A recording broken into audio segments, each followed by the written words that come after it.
Hello friends, I am Sils Joseph. In this section, we will discuss about the force between the multiple charges, then electric field, field intensity, properties of electric field, electric dipole and field due to an electric dipole, especially in the case of a point on the axis of a dipole. In the last section, which means in the part 1 section, we are discussed the properties of electric charges. Then we are discussed the force between the two charges, isn't it? By Coulomb's law, we have found what will be the force or repulsion or attraction between the charges when placed in a particular medium. Likewise, today we will discuss this thing, that is force between the multiple charges. Mainly we will find this force between the multiple charges using the concept of superposition principle. Okay, and that way we will discuss the most important properties of electric field and their properties, then electric field intensity, then electric dipole, and how to find the electric field on the due to a particular electric dipole. Okay, so the first one, force between multiple charges. As I told you, we can find the more force between the multiple charges using superposition principle. Then what is superposition principle?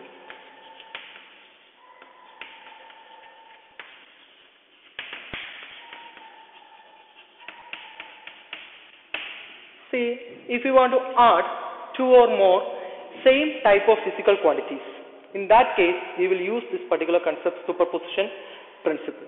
And in the case of force between the multiple charges also, we will use this principle.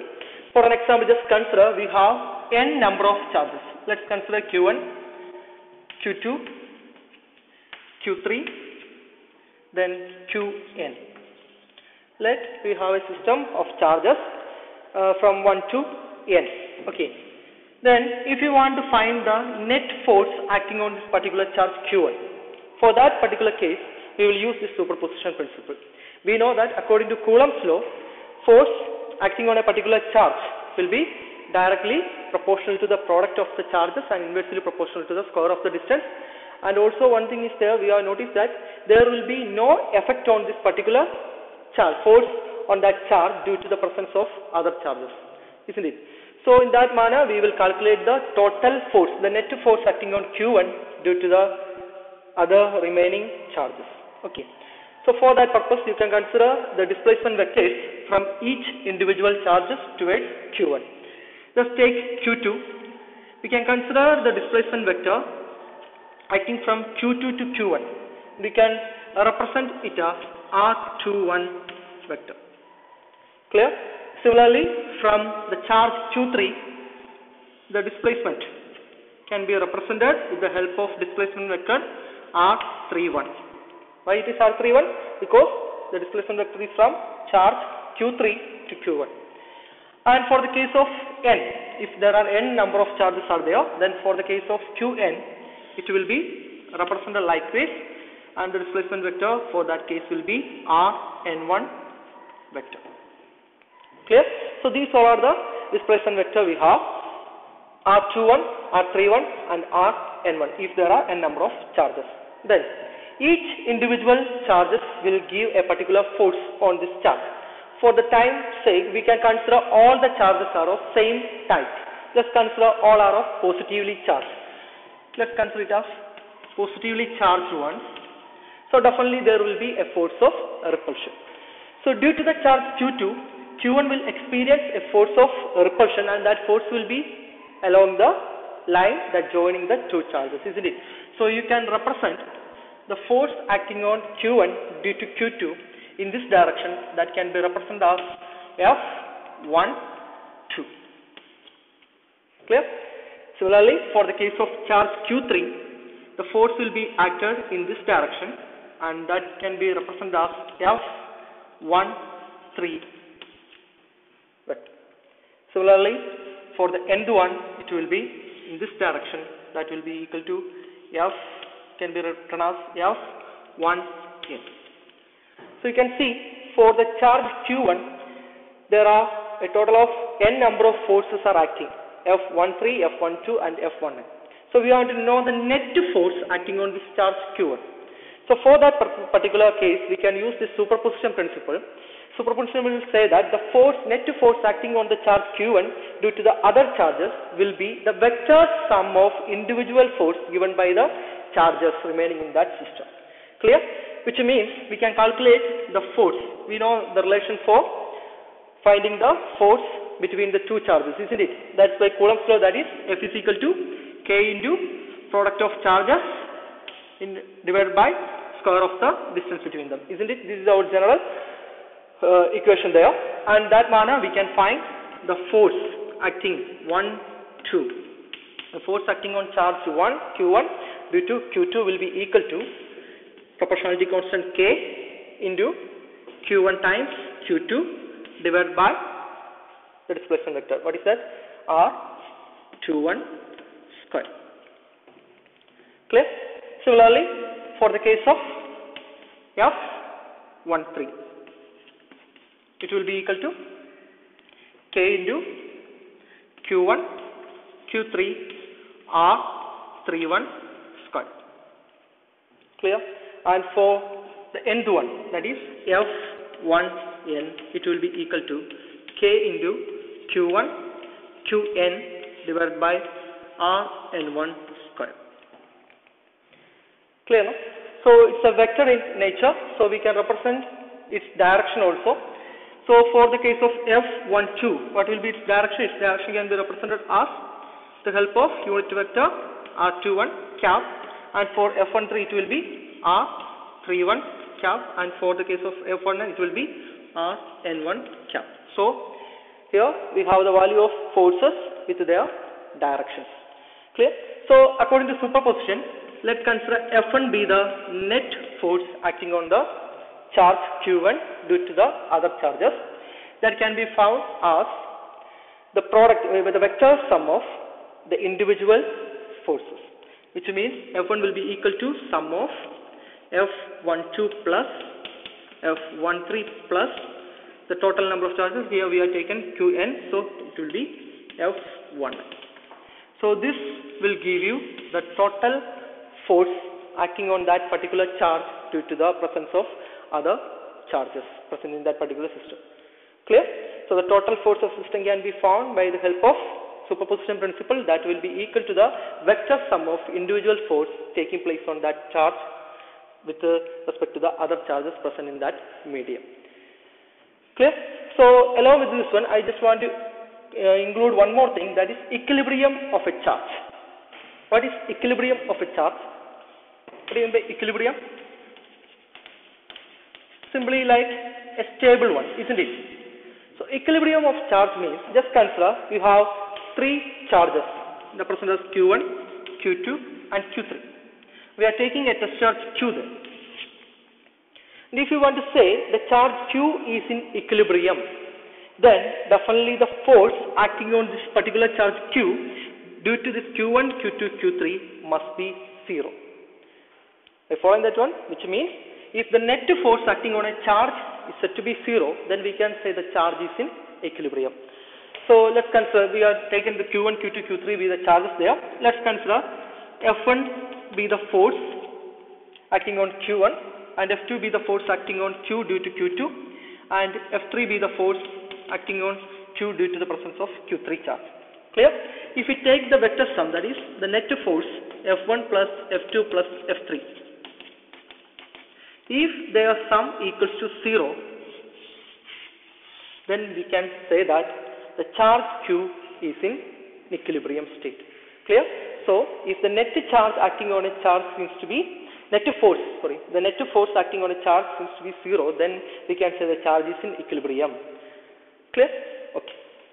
So that's all about the force between the multiple charges. So we can find the total force, net force acting on a charge due to the presence of a system of charges by using the superposition principle, and that will be equal to the vector sum of individual forces given by the charges in that particular system. Clear?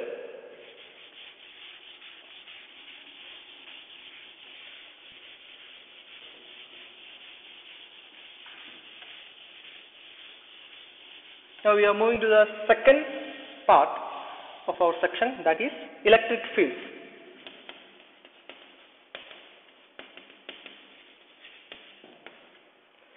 Electric fields and their properties, then electric field intensity, that we are going to discuss now. Electric fields. What do you mean by electric fields? If you are considering a particular charge, let's consider a positive charge.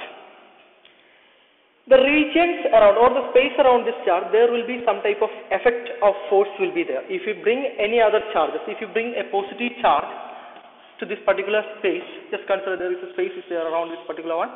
If you bring this positive charge towards this, definitely you can see there will be a force of repulsion will be there, isn't it? This point charge will be taken away from this charge. The same manner, if you bring a negative charge here, it will get an attractive force towards this positive charge. Is it clear?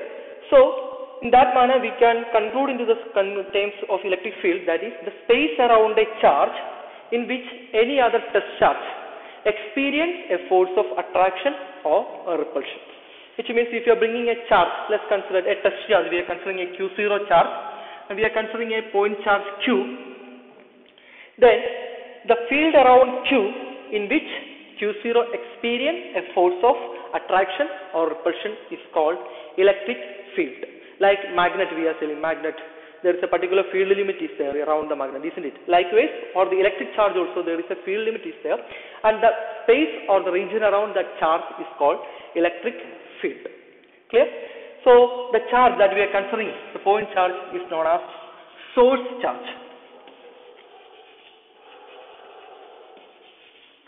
And the charges like Q0 we are taking into this particular field is called test charges.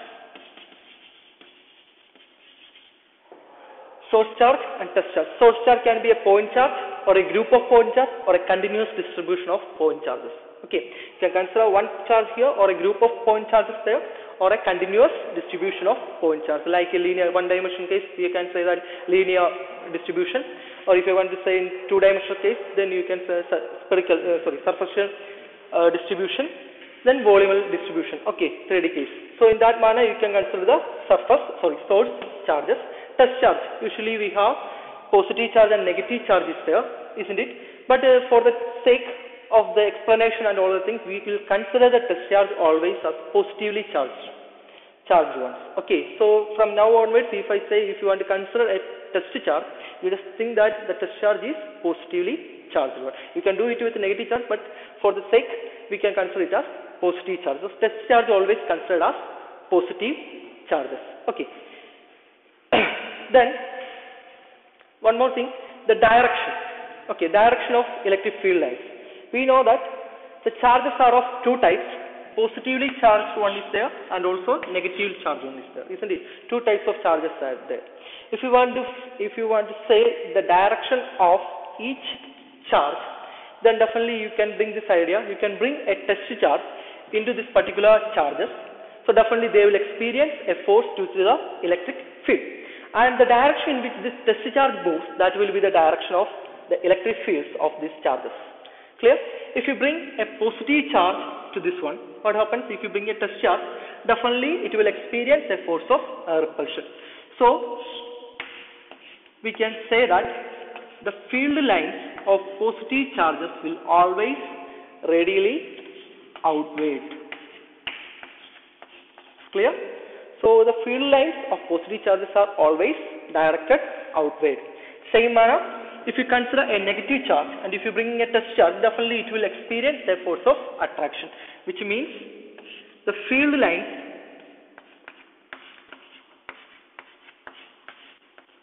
of negative charges will always towards it or inward direction, radially inward. So this will be the direction of electric field for the case of positive charge and also for the case of negative charge.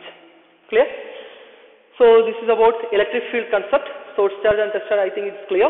Then about the direction of electric field for the case of positive charge and negative charge, and I told you we will now onwards we will consider the test charge as positively charged one. We will consider only positive charge as our test charge, and with respect to that we are explaining this one. So for the case of positive charge, we can say the field lines are generating from this particular point and it is directed away to the infinity, and from infinity the field lines are coming inwards, radially inwards. Okay, directing away and it is directing towards the charge. Okay, so that's about electric fields and its property. We will discuss the properties once we are discussing electric field intensity. So along with electric fields, I just include one more term, that is electric field intensity.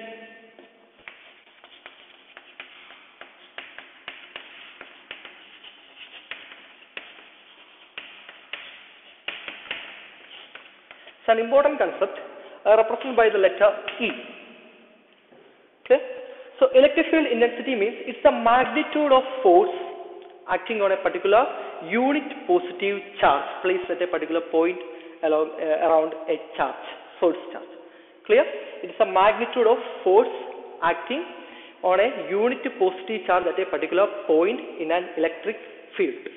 Clear? That is known as electric field intensity. Just consider a positive charge.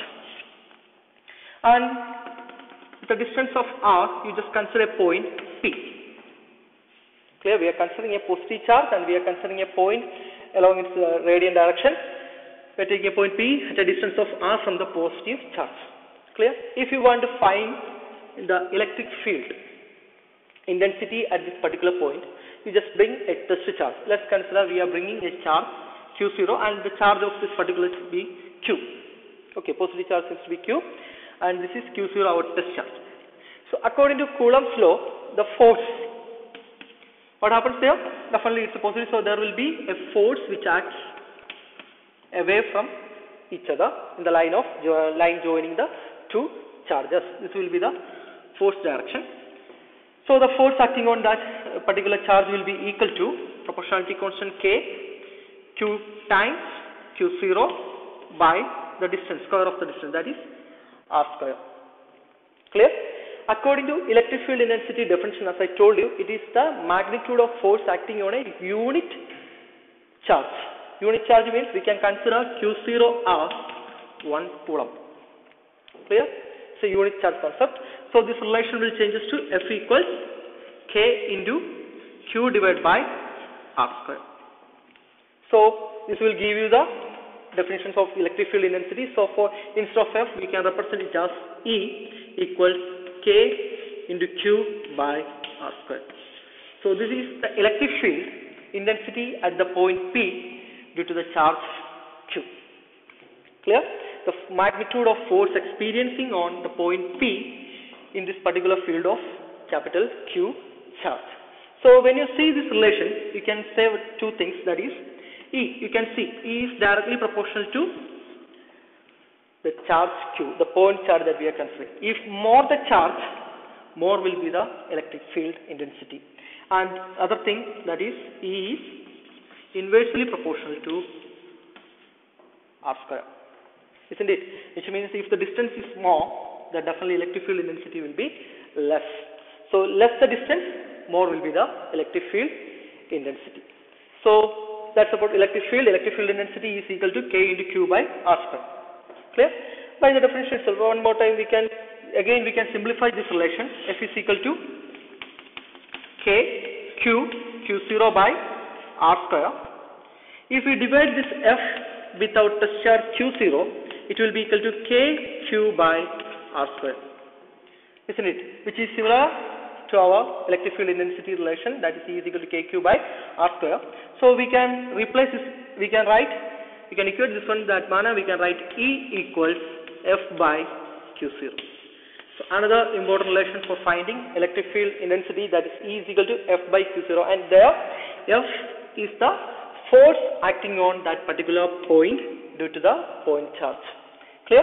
So again, if you rearrange these terms, we can write F equals Q0E, which means if you have a field intensity of E and if you are taking a test charge Q0 into that particular one, then definitely it will experience a force, and that force can be found with the help of this relation, that is F is equal to Q0 into E. Since force is a vector quantity, electric field is also a vector one, and you can find that particular direction. If Q0 is a positively charged one, definitely it will be in the same direction of the electric field itself, and if Q0 is a negative one, then definitely the direction of force will be opposite to the direction of electric field, which means just consider this is our electric field direction, and if you consider a positive charge here, then definitely it will experience a force that will be in the same direction of electric field, whereas if you consider a negative charge, it will have a force which will be opposite to the direction of electric field. So that's clear now. So from the case of positive charge and negative charge, we have found the electric field lines. So in that manner we can express suppose this one F is equal to Q0 E, where Q0 is the test charge and E is the electric field intensity that particular line per point. So in that manner we can find the total force acting on that particular test charge due to the electric field E will be equal to F is equal to Q0 E, and the direction of the force can be represented in this manner. If it is a positive charge, if you are bringing a unit, if you are bringing a charge which is of positive nature, then definitely it will be in the same direction of electric field intensity, and if it is a negative nature, then definitely it will be opposite to the direction of electric field. Okay, so that's about electric field intensity.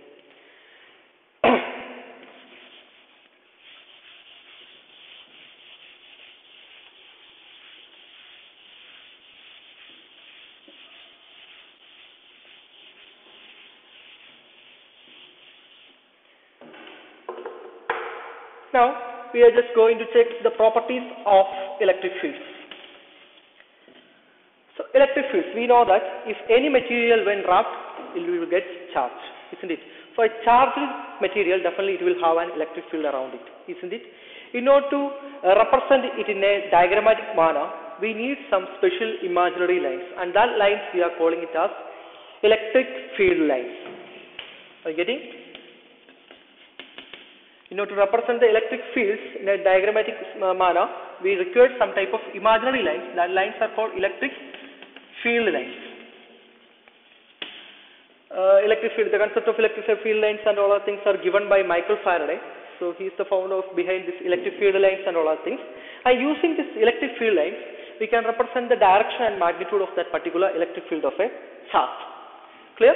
This is very helpful in finding the magnitude and direction of a particular charge field. So electric field is a very important concept. As a definition, these all are smooth imaginary curves on which, if you consider any point, the tangent on that particular point will be will give you the direction of the net field acting in that particular point. Clear that it's an imaginary smooth curve line drawn in such a way that the tangent on each point on that particular point will give you the direction of the net electric field. Just consider we have a electric field line is directing in this direction, So if you consider a point P here, then the tangent on that particular point P will give you the direction of the net electric field. It is in this direction, so that's why that will be drawn in that particular direction. So this is the concept of field lines. These are the smooth imaginary curves which is drawn in material manner. The tangent at each point will give you the direction of the net electric field. So what are the properties of these electric field lines, isn't it, that we are going to discuss now. So first property. See, as you know, there are two types of charges are there, positive and negative, isn't it? For the case of positive, the electric field lines are in what manner? They are always directed inward or outward? Outward, isn't it? So radially outward. Clear? So they are starting from this point and moving towards the infinity, whereas negative charges, the field lines are always directed radially inwards. So this is the first properties of electric field lines. For the case of positive charges, if you consider a line charges, then positive charges will always, field lines will be directed away, whereas for the case of negative charges, it will be directed inwards. Clear? And the second property, we know that like charges will repulse each other, unlike charges will attract each other. So if we consider to positive, we can represent this repulsion and attraction properties with the help of electric field lines. We consider 2 point charges, and we know that the field lines of these charges are directed outward, and due to this repulsive force, there will be some type of deviation in the electric field lines, and that can be represented in this manner.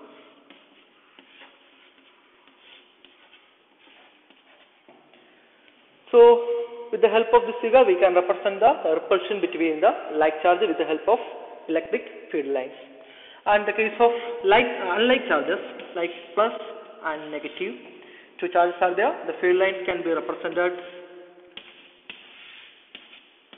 like this.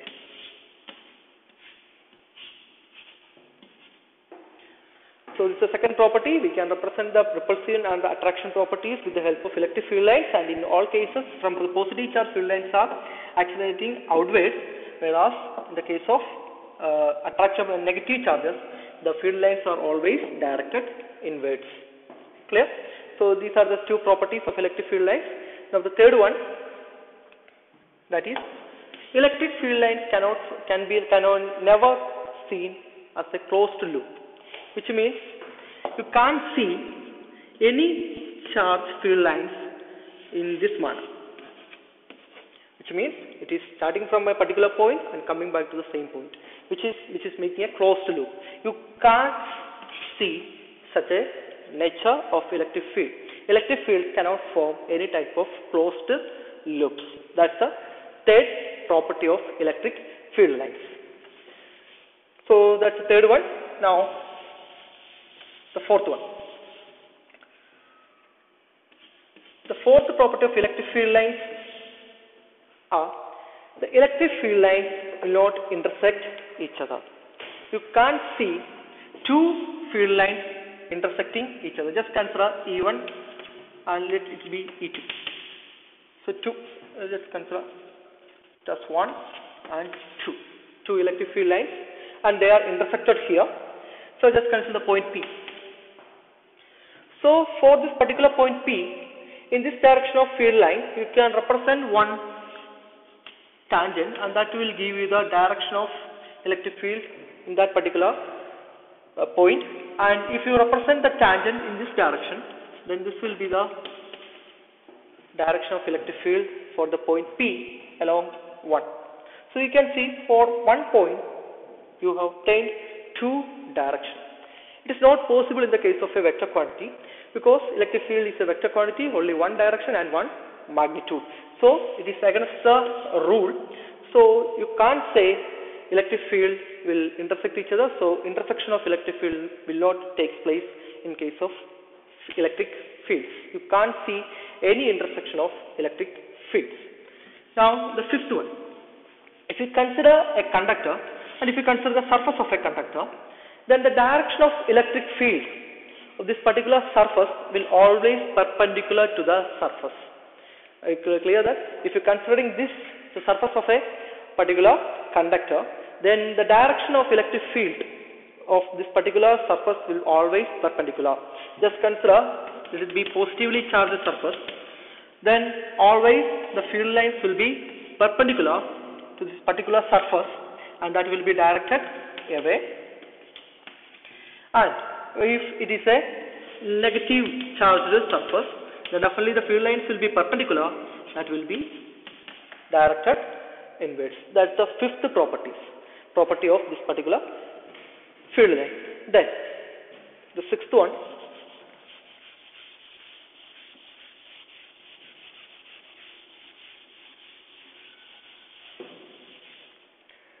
the sixth property of field line, the magnitude of electric field can be found with the help of field density. The magnitude of electric field can be found with the help of the density of electric field. Just consider two electric fields. Let E1 be electric field here, and this be another electric field E2. So you can clearly say that the density of electric field lines are more in this case than E1. So definitely the magnitude of electric field in the case of E2 will be greater than E1. That's another property of electric field.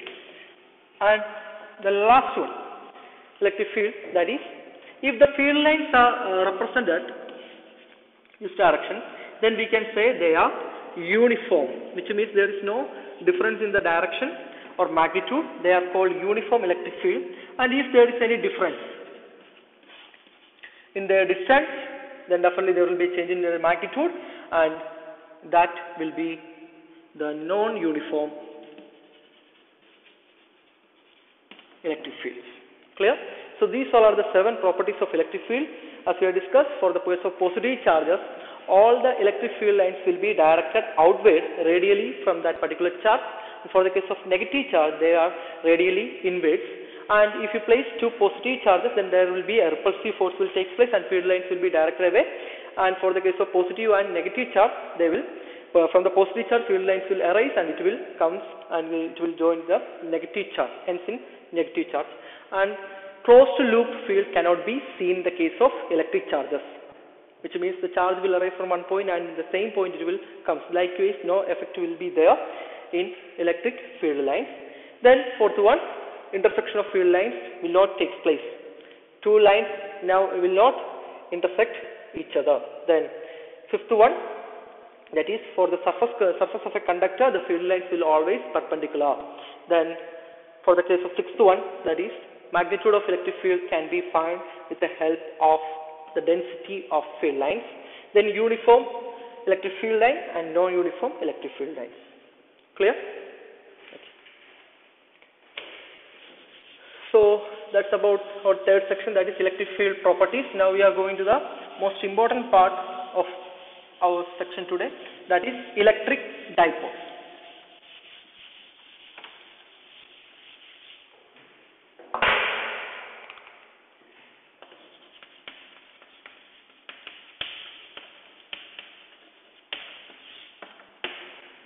Electric dipole, very important concept. Electric dipole is nothing, it's a simple concept. It's a system of 2 charges. Okay, system of 2 charges, and one specialty is there. These 2 charges are of same magnitude but opposite in nature. Following that one, it's a system of 2 charges having the same magnitude but they are opposite nature. Okay, and they are separated by a particular distance. Just consider 2 charges, plus Q and minus Q. They are separated by a distance. Okay, and this system is called electric dipole. And for the sake of this particular electric dipole concept and all other things, for the simplified solvation of questions and all other things, we required one reference point, and that we are taking as the midpoint between these 2 charges, and we will call it as center of dipole.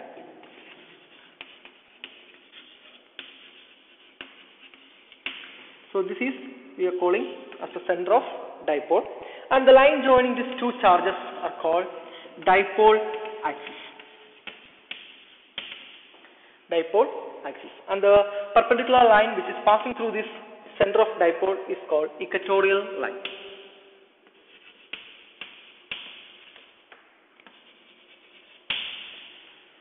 Equatorial line. Clear? So this is about the electric dipole. It's a system of 2 charges having the same magnitude but opposite nature. One positively charged and the other one is negatively charged. They are separated by a small distance, and the center of this particular dipole is called center of the dipole, and the axis which is passing through the charge is called dipole axis, and the perpendicular line which is passing through the center of dipole is called equatorial line. Okay, so in order to solve this type of electric dipole cases, we require one quantity that will give you the strength of electric dipole, and that quantity is called dipole moment. It's a very important concept, dipole moment. I think most of you have learned some concept of dipole moment in case of chemistry. Dipole moment represented by the letter capital P. It's a vector quantity, so always we can represent it with a vector. Okay, so dipole moment will give you the strength of an electric dipole. So dipole moment, in definition we can say dipole moment is the product of any one charge into the distance of separation between them. Let's consider 2a be the distance between the 2 charges. You can take 2a because I told you reference point we are considering for all the cases. You can consider a distance from the center of the dipole to this charge and a to this particular plus charge. So the total length will be 2a. So we can say the dipole moment that will give you the strength of this particular electric dipole, that will be equal to Q into 2a, where Q is the charge of any one charge, the magnitude of charge, and 2a is the distance between the 2 charges. Clear? Okay. So it's a vector quantity. So its direction is a vector quantity. Probably I told you dipole moment is a vector quantity, and its direction is always from negative charge to positive charge.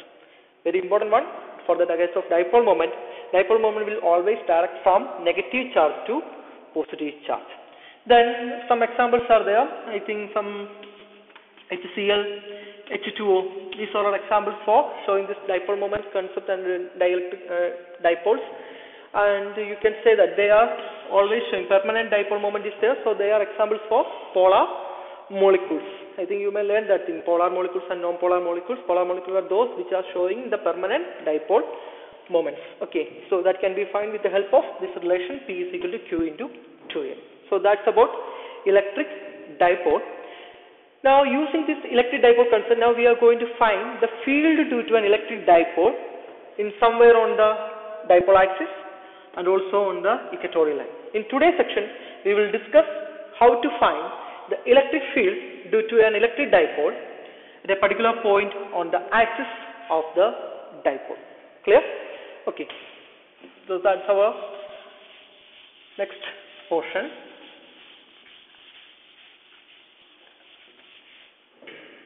Field intensity of an electric dipole.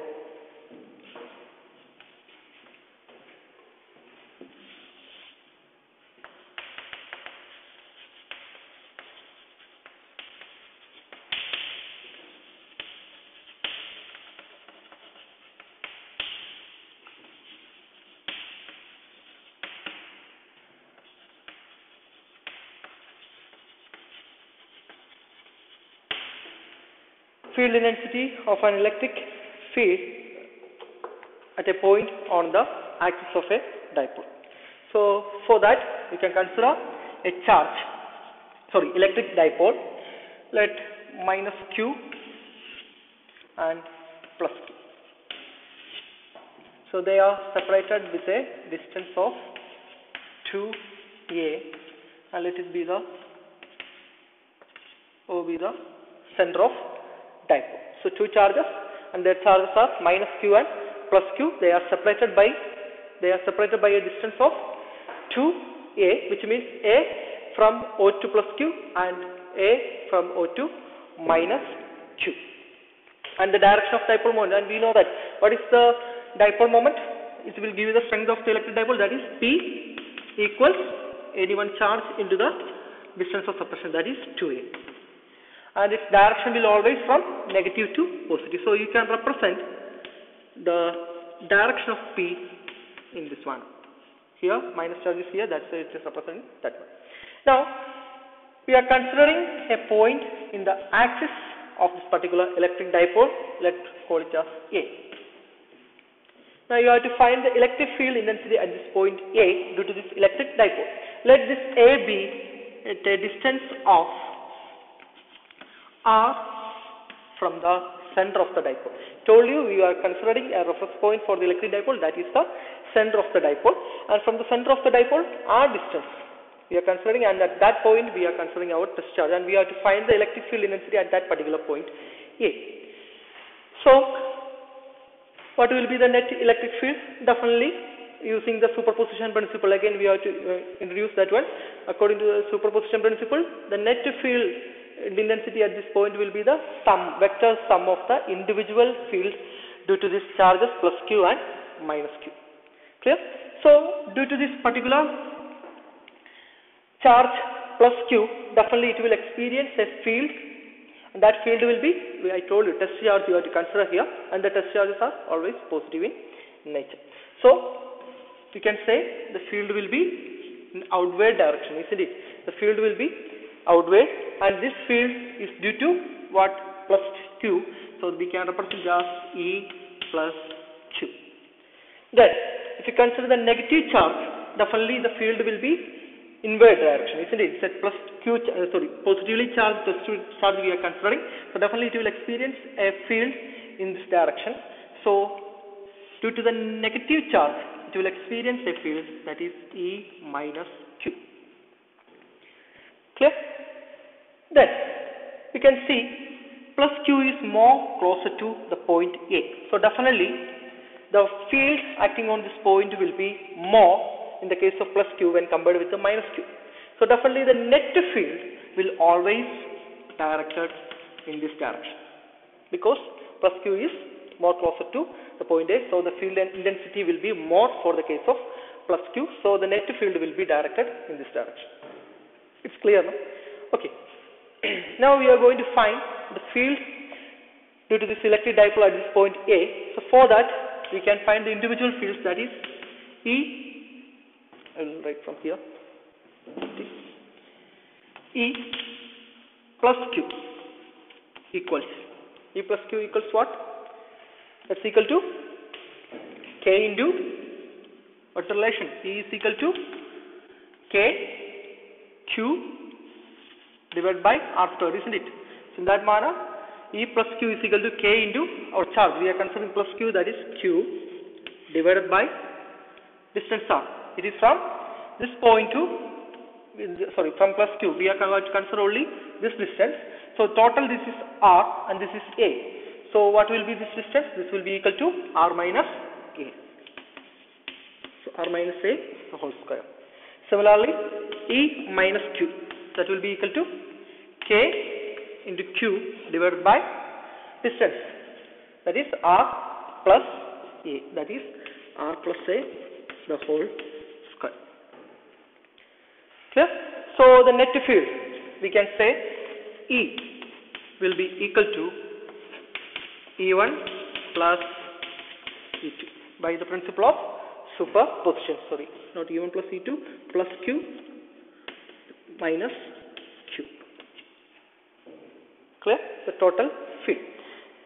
Since the directions are in opposite, so definitely the total will be E will be equal to E plus Q minus E minus Q. That equals, KQ is common for this one, so K into Q 1 by E plus Q. What is that for E plus Q? R minus A the whole square, isn't it? So R minus A the whole square minus 1 by R plus A the whole square. When taking the LCM of this particular equation, that's equal to KQ, it will be equal to R plus A the whole square minus R minus A the whole square, whole divided by R minus A the whole square into R plus A the whole square. For simplifying this, we can write as E equals KQ into A plus B the whole square, that is R square plus A square plus 2AR minus, whole minus is there in the bracket, you can write R square minus A square plus 2AR, sorry, R square plus A square minus 2AR.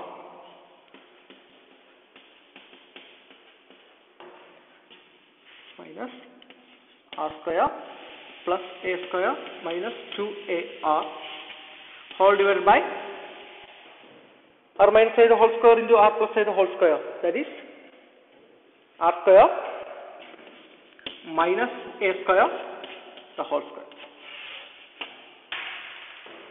isn't it? So these terms will get cancelled, then it will become KQ 2AR minus minus of 2AR, that is 4AR divided by R square minus A square the whole square. Now we know that the dipole moment can be written as Q into 2A, isn't it? So from here we can take 2A outside, so it will be equal to K into P, and the remaining will be 2R divided by R square minus A square the whole square. Okay, now we are considering one case, that is let A be too small when compared with 2A be too small when compared with R, which means in the beginning itself I told you electric dipole, the distance between the two charges must be very small. So if this 2A is when considered with this R, if it is a small quantity, we can neglect the concept of A from this relation, isn't it? So such a manner, this relation will change us to, I'm just writing here, this relation will change us to what? Equation number 1 will change us to E equals Kp 2R divided by R raised to 4, that is electric field will be equal to Kp into 2 divided by R cube. In the simplified manner, we can write 2 Kp divided by R cube.